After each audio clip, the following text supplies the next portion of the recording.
মানুষ এমনও আছে কলিজা ভুনা করে দিলেও কইব লবণ কম হইছে। আসসালামু আলাইকুম ভিউয়ার্স, সবাই কেমন আছেন? আমি আবারও আপনাদের মাঝে হাজির হয়ে গেলাম নতুন একটি ভিডিও নিয়ে। আজকের ভিডিওতে প্রথমেই থাকছে বাহিরে বাচ্চাদের একটু ঘুরতে বের হলাম একটি পার্কে। এই পার্কটি আমার বাসার পাশেই নতুন হয়েছে। পার্কটির নাম হচ্ছে ড্রিমল্যান্ড পার্ক। এটি ভোলা জেলার ভোলা সার্কিট হাউসের সামনে এর অবস্থান।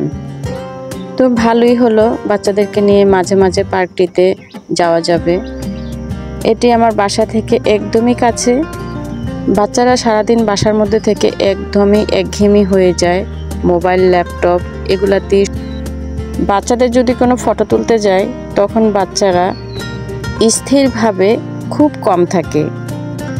তো প্রিয় দর্শক, আমার মতো আবার কার কার বাচ্চারা এরকম অবস্থা করে কমেন্টে জানাবেন কিন্তু। তো পার্কটির ভিতরে ছোট ছোট দুটো ঘরের মতো দেখলাম, এগুলো খড় দিয়ে তৈরি। পার্কটির ভিতরে গিয়ে বাচ্চারা খুবই মজা পেল। তো আমরা সবাই এখন ব্যস্ত জীবন পার করছি, তাই বাচ্চাদের প্রতি আমরা অত একটা খেয়াল করতে পারি না। আর যেহেতু এই যুগে এসে মোবাইল, ল্যাপটপ এগুলো নিয়েই বাচ্চারা থাকে, আর আমাদেরও কিন্তু উচিত একটু সময় বের করে বাচ্চাদেরকে দেওয়া। আর তাহলে যে কোনো ডিভাইসে বাচ্চারা এতটা আসক্তি হবে না, এটা আমার ধারণা। এ ব্যাপারে যদি আমার এই ইউটিউব ফ্যামিলির প্রিয় আপুরা আমার প্রতিদিন খোঁজ খবর নিত, আমার জন্য অনেক দোয়া করেছে। আপুদের প্রতি রইল আমার অনেক শ্রদ্ধা এবং ভালোবাসা। আর তখন আমার কাছে মনে হলো শুধু রক্তের সম্পর্ক হলেই আত্মীয় হয় না, কিছু কিছু সম্পর্ক থাকে অনেক দূরের মানুষও অনেক কাছের হয়ে যায়। তো প্রিয় ভিউয়ার্স, এখানে পার্কের মধ্যে দুটো ফুলের সাথে দেখা হয়ে গেল। ফুলগুলো আমার খুবই ভালো লেগেছে। তো এখন আমি রান্নায় চলে যাচ্ছি। এখানে আমি কিছু মুরগির কলিজা নিয়েছি। এই মুরগির কলিজাগুলো যখন চিকেনের সাথে রান্না করি তখন বাচ্চারা খেতে চায় না, তাই আমি একটু অন্য প্রসেস করেছি এই কলিজাগুলোকে। তো দেখুন আমি কিভাবে এগুলোকে সেরা স্বাদের একটি খাবার তৈরি করে বাচ্চাদের সামনে প্রেজেন্ট করেছি। আমি এখানে একটি কড়াইতে দিয়ে দিব 3 টেবিল চামচ সাদা তেল। তেলটা হালকা গরম হয়ে গেলে এখন আমি এর মধ্যে দিয়ে দিব তেজপাতা,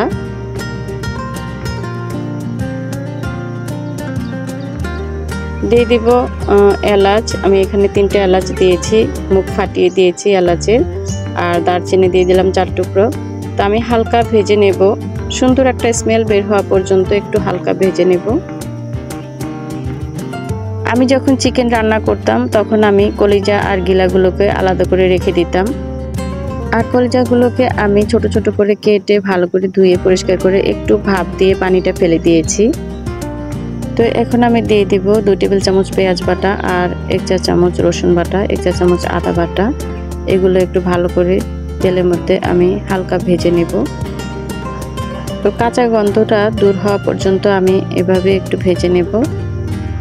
এরপর আমি এখানে বাটা মরিচ ইউজ করব, আর এই বাটা মরিচটা তরকারির স্বাদ অনেকটা বাড়িয়ে দেয়। এখানে আমি 1 চা চামচ মরিচ দিয়ে দিলাম। মরিচটাও এর সাথে একটু ভেজে নেব। এই পর্যায়ে মশলার সুন্দর একটা স্মেল বের হচ্ছে। এরপর আমি দিয়ে দেব পরিমাণ মতো লবণ। এরপর আমি এখানে হলুদের গুঁড়ো দিয়ে দিলাম 1 চা চামচ। আপনারা আপনাদের পরিমাণ মতো ইউজ করবেন, যতটুকু কলিজা নেবেন সেই পরিমাণে ইউজ করতে পারেন। তো মশলাটা এই পর্যায়ে একটু ভালো করে কষিয়ে নিতে হবে। এরপর আমি যে বাটিতে মশলা নিয়েছি সেই বাটিটা ধুয়ে একটু পানি দিয়ে দিলাম, সামান্য একটু পানি দিয়েছি। মশলাটা আরও একটু ভালো করে কষিয়ে নেব এই পানিটার মধ্যে। এরপর আমি এখানে ভাজা জিরের গুঁড়ো দিয়ে দিলাম 1 চা চামচ। তো এই পর্যায়ে মশলাটা আমি ভালো করে কষিয়ে নেওয়ার পর এখন আমি দিয়ে দেব কলিজা আর গিলাগুলো। আর এগুলো আমার মতো একটু ভাপিয়ে নিয়ে পানিটা ফেলে দিবেন, তাহলে আর এগুলোতে কলিজা থেকে যে একটা গন্ধ আসে সেই গন্ধটা চলে যাবে। আর কলিজার ভিতরে কিছুটা রক্ত জমা থাকে, ওই রক্তটাও বের হয়ে যায়। আর তখন কলিজাটা এভাবে যদি রান্না করে বাচ্চাদেরকে দিই তাহলে খুব মজা করে খেয়ে নেয়। তো আমি কলিজাটা দিয়ে এখন একটু কষিয়ে নেব ভালো করে। আমি 5 থেকে 7 মিনিটের জন্য একটু ঢেকে রাখলাম। এরপর আমি আবার একটু নেড়ে দেব। নিচ থেকে যেন লেগে না যায় সেদিকটা খেয়াল রাখতে হবে কষানোর সময়। এরপর আমি ছোট ছোট করে কেটে রেখেছি আলু। আপনারা চাইলে আলুটা স্কিপ করতে পারেন। কলিজার সাথে এভাবে ছোট ছোট করে আলু কেটে দিলে যেহেতু বাচ্চারা খায় তাই আমি আলুটা দিয়ে দিই এভাবে কলিজার সাথে। প্রিয় দর্শক, এটি শুধু বাচ্চাদের জন্যই নয়, এটি বড় থেকে ছোট সবার জন্যই আমি এভাবে রান্না করেছি আর সবাই খুব মজা করে খেয়েছে।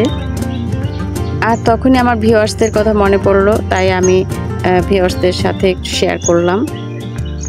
তো আলুটা দিয়ে আমি এখন ভালো করে একটু নেড়ে দেব। নেড়ে দেওয়ার পর আমি কিন্তু এখনও কোনো পানি অ্যাড করব না, আমি ঢেকে রাখবো 5 মিনিটের জন্য। আলু থেকে অনেকটা পানি বের হবে, সেই পানি দিয়ে এটা কষানো হয়ে যাবে। দেখুন কতটা পানি বের হয়েছে, এই পানি দিয়ে কিন্তু আলুটাও সিদ্ধ হয়ে যাবে। প্রিয় ভিউয়ার্স, ভিডিওটি আপনাদের কাছে কেমন লেগেছে? যদি একটু অংশ ভালো লেগে যায় প্লিজ সেই জায়গাটুকু থেকে একটা লাইক দিয়ে দিবেন আর ভিডিও রিলেটেড প্রশ্ন করবেন। এখন আমি এখানে 1 কাপ পরিমাণ গরম পানি দিয়ে দিলাম।